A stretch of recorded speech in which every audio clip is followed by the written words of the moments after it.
Truk BBM Pertamina terguling di Pacitan gegara hindari sepeda motor. Satu unit truk BBM Pertamina mengalami kecelakaan tunggal di Jalan Raya Pacitan Solo. Tepatnya masuk Desa Sooka, Kecamatan Punung, Pacitan pada Jumat, tanggal 5 November tahun 2021.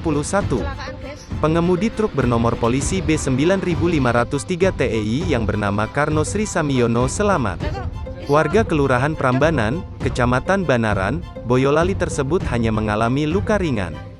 Kronologi saat Karno bersama dengan rekannya, Aji Setiawan hendak mengirim BBM 16.000 liter jenis Pertalite dan 8.000 liter jenis solar dari Boyolali ke Pacitan. Sampai di lokasi kejadian, satu unit sepeda motor melaju nyelonong dari arah berlawanan.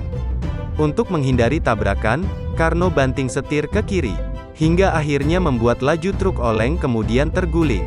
Beruntung muatan BBM yang ada di tangki tak sampai tumpah.